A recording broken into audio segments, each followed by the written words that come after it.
Prison hospital, I mean, I have a few memories associated with this, mostly probably to do with the escape, because I was brought down to the prison hospital on the Friday before the escape in September '83, and I was in a cell at the far side. But they brought me down the Friday afternoon, and when I was down, I discovered that Kieran Fleming, a very good friend of mine from the blanket period, was also down in the hospital. And Kieran was in a very agitated state. He wanted back up to the block, and I thought he quite literally wanted back up to the block to be with his friends. But he was company for me, so I was looking him to stay. And the whole situation within the hospital was if the doctor didn't see you and signed you out, then you couldn't go back to the block.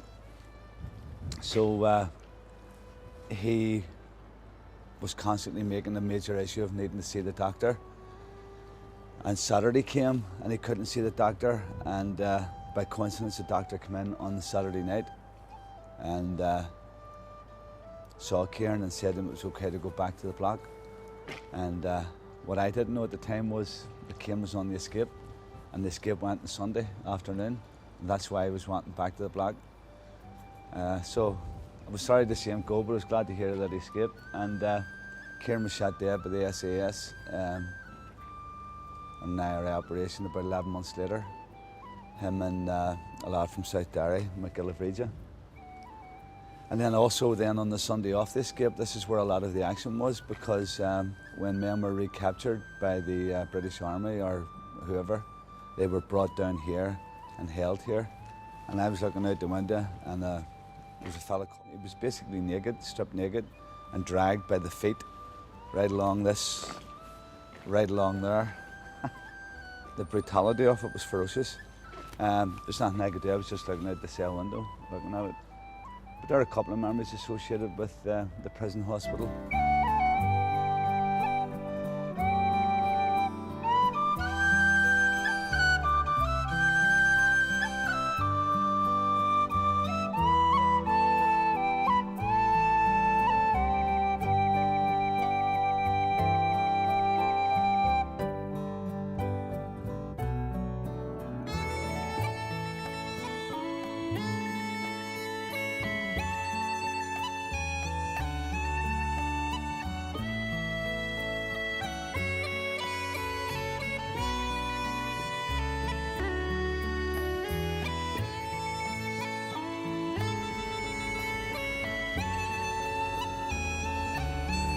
So we were quite determined to come up here and join the prison protest and go on the blanket.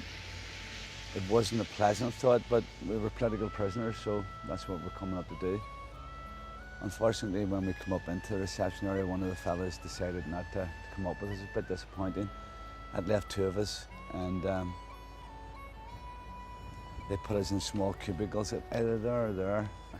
I just can't quite get the area. And they took away our civilian clothing and threw prison uniform in, which we didn't put on.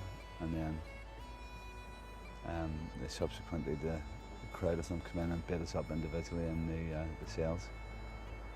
After which we still didn't put the prison uniform on.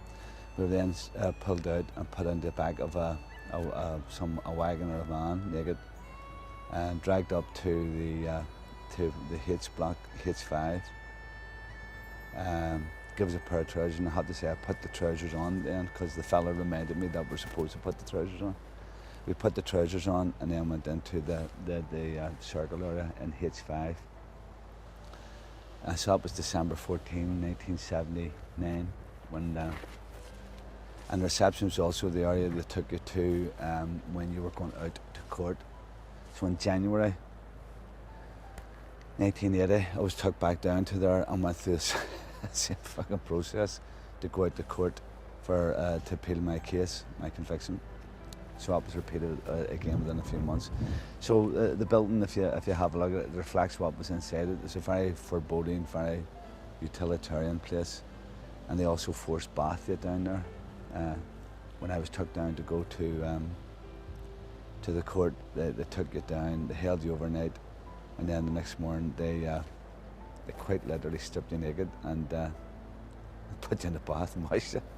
with about, I don't know if you've ever seen an actual, real, about a foot long scrubbing brush with the big brown bristles, and they rub the soap on it and they literally scrub your face, body, feet. You have to wonder sometimes if they enjoy doing it to you, because there's no actual reason for you to do it, for them to do it on you.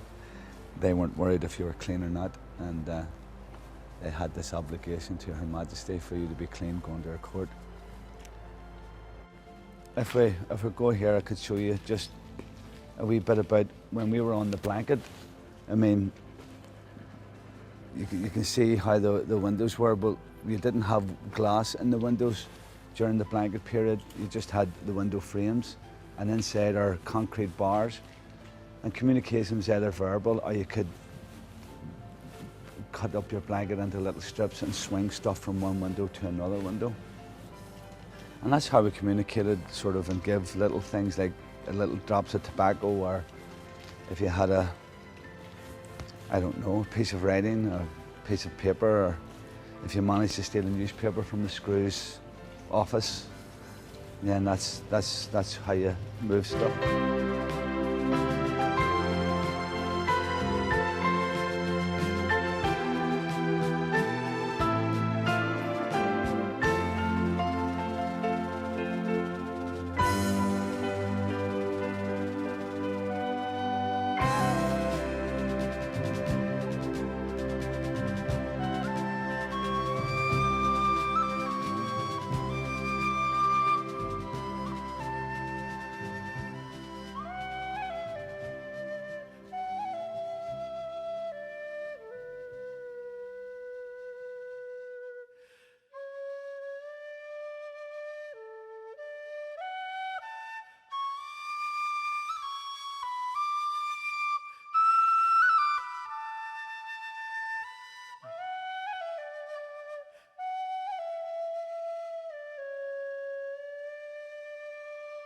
Okay, I mean, it's, once again, if I could show you here, in order to stop us passing stuff across the windows, the screws invented a frame which came out and in, and that's where it was held to the windows, which prevented us swinging stuff from one cell to another.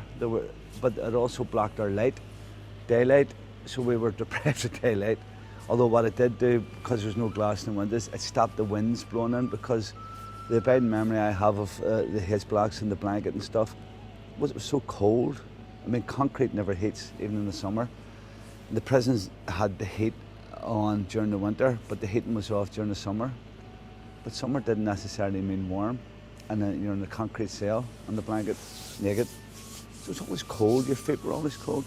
But anyway, when they were broke, we broke those eventually, and then what you had was you were able to put your arm out the window, and those fellas across the way had the same. And if there was tobacco in this wing and there was no tobacco in that wing, or vice versa, it was this mad system, and you couldn't believe it if you hadn't seen it. Whereas we used to make up balls and balls and balls and balls of string, maybe 30, 40 foot of it, and somebody over there would be doing the same. And what you did is you kept a couple of rounds of bread and rolled it up into a hard piece of dough with part of the string inside it, and eventually it solidified on it. And I know it sounds mad, but I've seen it happen. And a fella in one of the cells, he would go back to the back of the cell and throw it out as far as he could throw it across the yard, and the fella at the other side would throw his to make an X, and both gradually pulled until the balls met each other. It's amazing, they always stuck to each other because of the wire. And whichever side it was nearest, they pulled it until you had a string right across the yard. And then whichever side the tobacco was at, the tobacco was passed across and pulled across. It always worked. It's quite amazing the distance across. We were very, very inventive. So that was just one wee story about how we shared tobacco in the blanket. We were quite communally oriented. When we used to go on visits from the blanket, which was once a month, we would have always walked. We'd have walked here and out. But when we were getting called for a visit, we knew which screw was going to be walking us down. And as the screw would have come walking in with the book, which would have been your sort of passport out to the visits. Somebody who would have known him from a previous visit would have always given a shout to Farmoy or Fardana, and that meant he was okay to you. Or if he was a Farmoy, if he was a Fardana, bad man, then he would maybe give you a bad time on the walk round the Kesh. I've walked around the visits with a screw walking behind me, constantly kicking up my heels, and you had to pretend it wasn't happening instead of just turning around beating him up. But you're on a no-win situation. H4 isn't where I spent my time in the blanket. It was, but it was a vicious block. The H5 was a little bit more lax because of the guy who was the prison officer, or the principal officer on it. But when I was in the blanket, my cell on the blanket was this cell, cell 3, and it was opposite that room, and that's where the screws used to always congregate, and that's where they maintained prison uniforms. So when you were called for a visit, you were always listening, and you'd have heard your name being called, and you knew they were coming in to take you. And they took me, not a great distance, out in here. They took you in here, and there's a rack with prison uniforms on it, and there's a big chunk of sponge on the floor and a mirror on it, and a table, and they would all be sitting about drinking tea or yahooing with each other. And well, you'd only a small towel over you, and they pulled the towel over you, and usually 2 or 3 of them would have grabbed you, one by the arm and one by the head, and they'd have pushed you down over the mirror just to look at you. Why they did it, I don't know. They say that they were afraid of us smuggling. I mean, what were they afraid of us smuggling stuff out of jail? Up our asses. But I mean, I don't know. Once again, it's a bit like forced bathiness. You have to wonder, was there an enjoyment?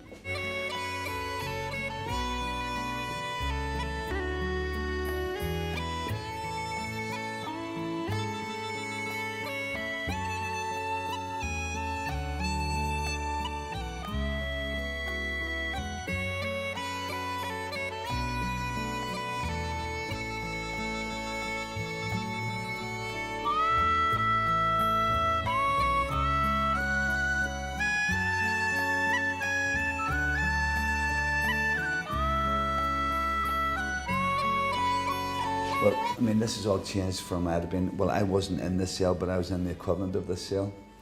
What I do remember was that during the blanket, you used to walk a lot in the cell, and it was always eight lengths of your foot. I'll just hit from the door. I'll just try it here. 2, 3, 4, 5, 6, 7, 8. Well, it was 8 and a bit. So that was what it was in my head. It was 8 lengths of your foot. And that's the way you used to walk during the day. And then, but when the screws left the blocks at lunch hour, and left the blocks at tea time, and then left the blocks at night, that's when we conducted our classes. And on the blanket, I used to teach French. I don't know what, fortunately or unfortunately, I have A-level French from the 60s. And I used to teach French, and the screws used to be fascinated with us learning French.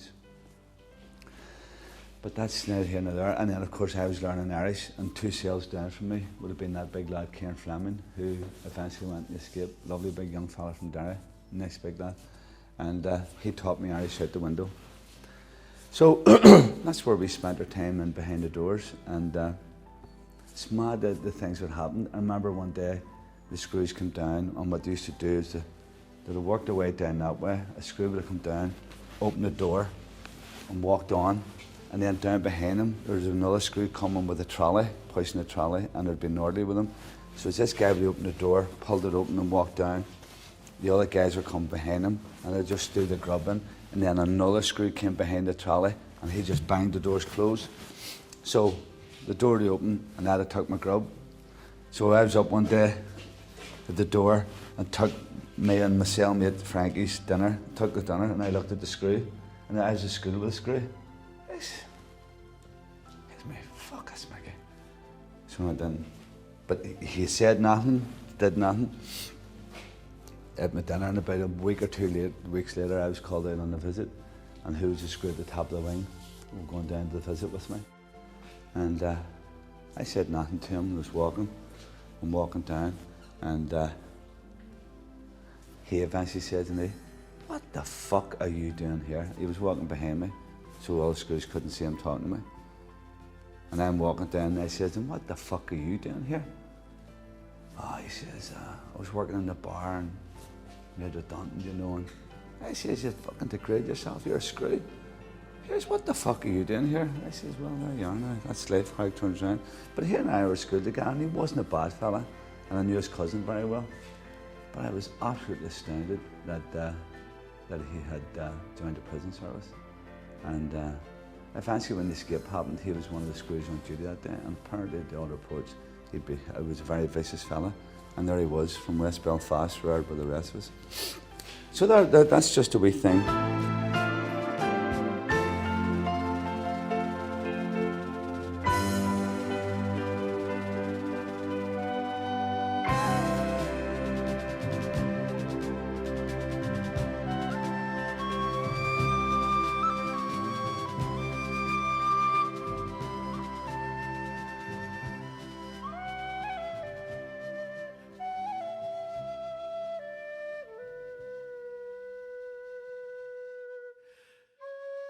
Another thing which I learned on the blanket, the doors weren't quite the same as this.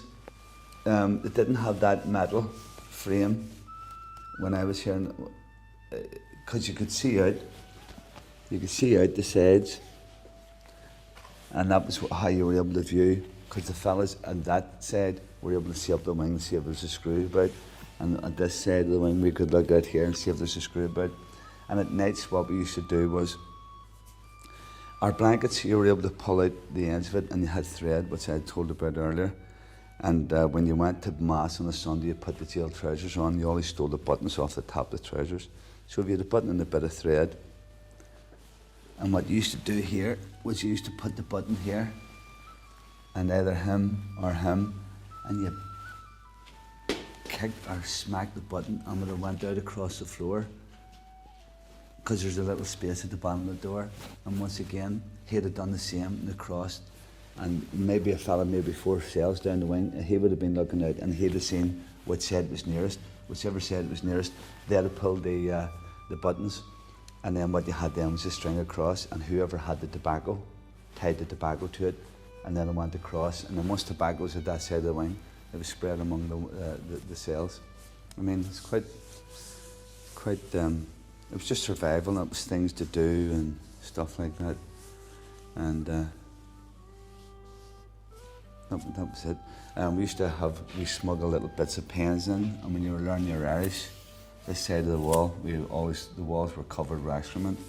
But this area and this area was always clear, because when you learn your Irish, you didn't actually need ink in your pen, because the little nib wrote on the ink, or wrote on the paint. So these parts of the walls were always covered in Irish, even right down to the bottom, because you had nothing else to record them on. So that's that about that. And about 1989, there was a shooting just about the Dundalk area. A whole group of prison staff and RUC personnel went on a fishing trip to Kerry and didn't know that they were being followed. They were followed to Kerry. This all came out apparently later on. They were followed to Kerry. Obviously one of the screws in the jail. They were very talkative, or else maybe somebody who wasn't going on a trip told one of the IRA personnel in the jail. But anyway, the IRA knew they were going to Kerry on the fishing trip. They stayed a week, and when they were coming back up towards the South Armagh, North Louth area, and were diverted to side road by apparently UDR personnel. Or was it apparently the RUC personnel? And it turned out it was an IRA active service unit. And what they did was they separated the screws and the peelers, and they shot one of the RUC men dead, a specifically targeted man. And they took, I think, 2 of the screws aside and spoke to them, who were bad men in here, but told them, "We know you're bad men." But now those guys never came back into work for about a year, but when they did come back into work, they spoke to some of us about it. I think they were very thankful that they hadn't been executed by the IRA, but I think they had learned their lesson that unless they were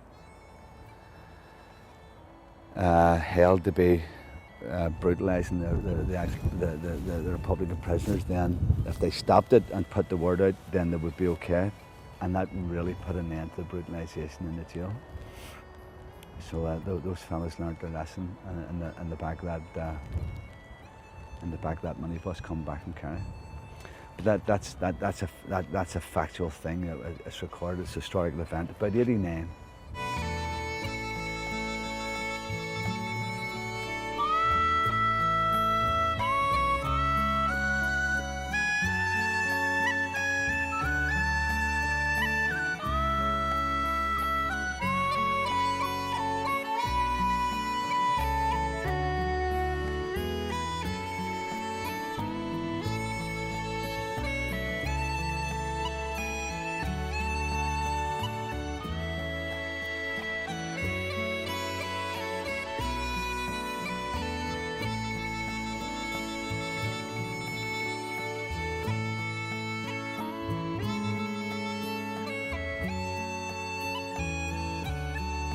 So the man in H5 was always deemed the man nearest to there, and he had good lungs in him.